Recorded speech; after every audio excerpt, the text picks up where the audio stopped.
Trump साहब जो है वो डर गए हैं जी, और उन्होंने डर के अंदर जो है वो एक ट्वीट किया है। इसको हम डिस्कस करते हैं। और ट्रम्प साहब किससे डरे हैं? इन जनाब से जो है वो ट्रम्प साहब डरे हैं। ठीक है।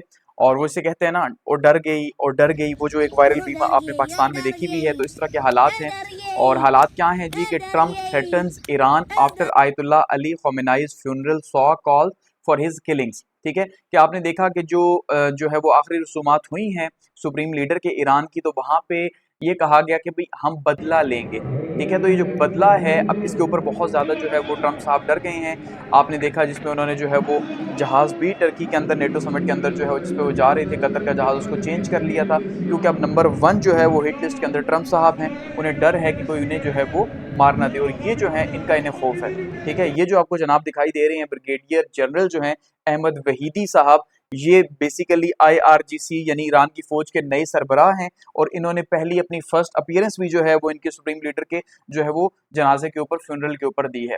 ठीक है। तो इनसे डर गए हैं, क्योंकि इन्होंने, आपने देखा कि 2 दिन पहले ये कहा था कि हम बदला लेंगे अपने सुप्रीम लीडर का।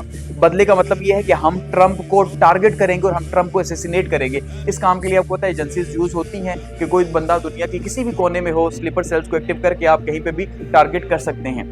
तो ट्रम्प साहब ने आगे से क्या ट्वीट किया डर के, ये हम डिस्कस करते हैं। ट्रम्प साहब कह रहे हैं 1000 missiles are locked and loaded. ठीक है। यानी 1000 मिसाइल्स को लॉक कर दिया, टारगेट सेट करके, और लोड किए हुए हैं।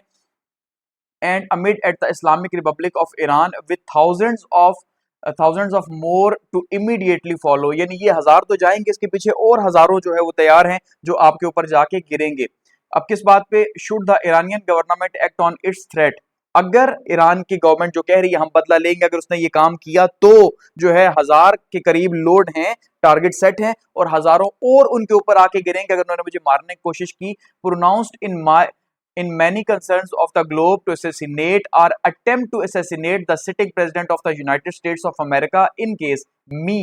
Orders have already been given and US military is ready, willing and able for a 1 year period of time subject to extension. ठीक है। यानी 1 साल के दौरान अगर मुझे कहीं पे भी मारा गया, अमेरिका के अंदर या अमेरिका से बाहर कहीं पे भी मैं थ्रेट हुआ, मुझे मुझे मारा गया, तो उसके बदले में मैं ऑलरेडी ऑर्डर दे चुका हूं कि भाई 1000 मिसाइल जो पहले से लॉक्ड हैं, और उसके पीछे हजारों और हैं जो कि ईरान के ऊपर जा गिरेंगे और ईरान को तबाह करेंगे। ठीक है। और साथ में ये कह रहे हैं कि भाई अगर 1 साल के बाद भी ये थ्रेट जारी रहा तो मैं उसको मजीद एक्सटेंड कर दूंगा, कि अगले साल भी मुझे किसी ने कुछ कहा तो मैं जो है वो इल्जाम आप पे होगा। आपने अक्सर देखा होगा अदालतों के अंदर तो ये मामला देखे होंगे, फर्स्ट टाइम आप जो है लाइव देख रहे हैं ह्यूमन हिस्ट्री के अंदर। तो अदालतों में तो यही होता है ना भाई, जिसके साथ दुश्मनी हो उसके खिलाफ जाकर एप्लीकेशन दे दो कि मुझे कुछ भी हुआ तो जिम्मेदार ये होगा, चाहे कोई और ही मारे। समझ रहे हैं ना? तो वो उसकी जान नहीं जाती। तो यही हाल यहाँ पे है। ट्रम्प साहब ने कह दिया मुझे कुछ भी हुआ तो इसका इल्जाम जो है वो ईरान के ऊपर होगा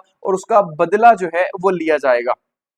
और साथ में उन्होंने क्या कहा? To completely decimate and destroy all areas of Iran. अब नीचे वो क्या करते हैं? Praise to Allah. ठीक है। ये ट्रंप ने दूसरी बार यूज किया 3 महीने के अंदर से पहले। 3 महीने पहले जो है उन्होंने इसी तरह से प्रेज टू अल्लाह कि भाई तमाम तारीफें अल्लाह के लिए, जिसके ऊपर ट्रंप को मुसलमानों की तरफ से भी निशाना बनाया गया कि आप जो है वो मुसलमानों का मजाक उड़ा रहे हैं, और वहीं पे उनकी अपनी कम्युनिटी की तरफ से भी जो है अमेरिका के अंदर निशाना बनाया गया कि भाई ये तो पागल है। अब इसका मतलब ये है कि वो ये कह रहे हैं जिस अल्लाह का नाम लेके आप मुझे जो है वो मारेंगे, तो उसी अल्लाह का नाम लेके मैं भी आपको मारूंगा फिर। ठीक है। यानी आपकी भी ईंट नहीं बचेगी। तो ये इस तरह से जो है इन्होंने बात करने की जो है कोशिश की है। और इस ट्वीट को लेके जो है कल से आप देखें, ये 11 जुलाई को जो है ये ट्वीट हुआ है, और इसके ऊपर जो है बहस छिड़ी हुई है सुबह से कि भाई क्या ट्रम्प साहब एक्चुअली में डर गए हैं, और क्या ईरान के पास इतना पोटेंशियल है कि वो जो है वो ट्रम्प को कहीं पे भी असैसिनेट कर सकता है। देखिए एजेंसीज जो होती हैं वो उनके पास पावर होती है कहीं पे भी किसी को भी मार दे।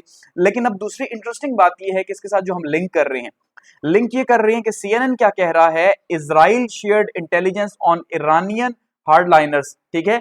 अब ये खबर इजराइल ने दी है ट्रम्प साहब को, जो वॉल स्ट्रीट जर्नल है वो पब्लिश कर रहा है कि भाई ये जो है ईरान आपको टारगेट करेगा और आपको मारेगा, आप उसकी हिट लिस्ट में नंबर 1 पे हैं। ठीक है। ये नेतन्याहू साहब कह रहे हैं। अब इसका मतलब ये है कि जो बीच का बंदा जो फायदा उठाने की कोशिश कर रहा है वो है नेतन्याहू। अब आप ये सपोज करें एक लम्हे के लिए कि नेतन्याहू ये चाहता है कि ईरान सफाई हस्ती से मिट जाए, वो यही चाहता है और बहुत शिद्दत से चाहता है, लेकिन वो खुद ये काम नहीं कर सकता। तो उसके पास क्या ऑप्शन है? उसके पास ऑप्शन है जी कि वो मोसाद जैसी एजेंसी जो है जो बहुत आसानी से टारगेट कर सकती है ट्रंप को, वो उसको इस्तेमाल करे और ट्रंप को साइड पे कर दे, यानी उसको असैसिनेट करवा दे।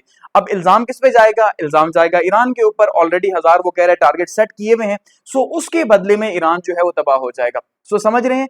अब शेयर तो वो कर चुका है, अब वो कहेगा भाई मैंने तो पहले से बता दिया था ट्रंप को मारा जाएगा। सो इसलिए जो है अब इजराइल जो है बीच में फायदा हासिल करने की कोशिश करेगा असैसिनेट करके ईरान को तबाह करवाने की, क्योंकि शेयर जो है ये खबर इजराइल कर रहा है। इसी वजह से नेटो का जो तैयारा है वो चेंज किया गया। और इजराइल ने क्या कहा कि भाई जो ईरानियन रेवोल्यूशनरी कॉर्प्स गार्ड के जो हेड हैं अहमद वहीदी, ये जो आपको सामने दिखाई दे रहे हैं, तो ये जो अहमद वहीदी हैं ये बेसिकली जो है जिन्होंने अभी फर्स्ट पब्लिक अपीयरेंस की है, और ये बड़ा कमिटेड बंदा है, ये कहा जा रहा है ये ब्रिगेडियर जनरल हैं और बड़े जो है वो मंजे हुए खिलाड़ी हैं इस फील्ड के। तो वो जो है वो पूरी कोशिश कर रहे हैं, उन्होंने एक लिस्ट बनाई हुई है कि इन इन लोगों को मैंने जो है वो नहीं छोड़ना। तो अब तो अवाम का गम गुस्सा भी जो है उसके बीच में शामिल है। तो ट्रंप ने जो है वो आप देखें ये न्यूज़ है कि भाई किस तरह से टर्की से वापसी पे जब नेटो समिट था तो जो कतर का जो प्लेन था उसको छोड़ के वो अपने ही पुराने जहाज में गए हैं सिक्योरिटी कंसर्न्स की वजह से कि कहीं मुझे रास्ते में ही जो है वो उड़ा ना दिया जाए। सो अब यहाँ पे दो क्वेश्चन पैदा होते हैं। पहला ये कि क्या ईरान के पास इतनी एबिलिटी है कि भाई वो जो है वो ट्रंप साहब को असैसिनेट कर सके। दूसरा ये कि अगर इजराइल ये काम करता है, इल्जाम ईरान पे आता है तो क्या होगा, ठीक है। और आखिर में ये कि ट्रंप साहब जो है वो डर गए हैं, ठीक है जी। तो ये जो आज की न्यूज़ है।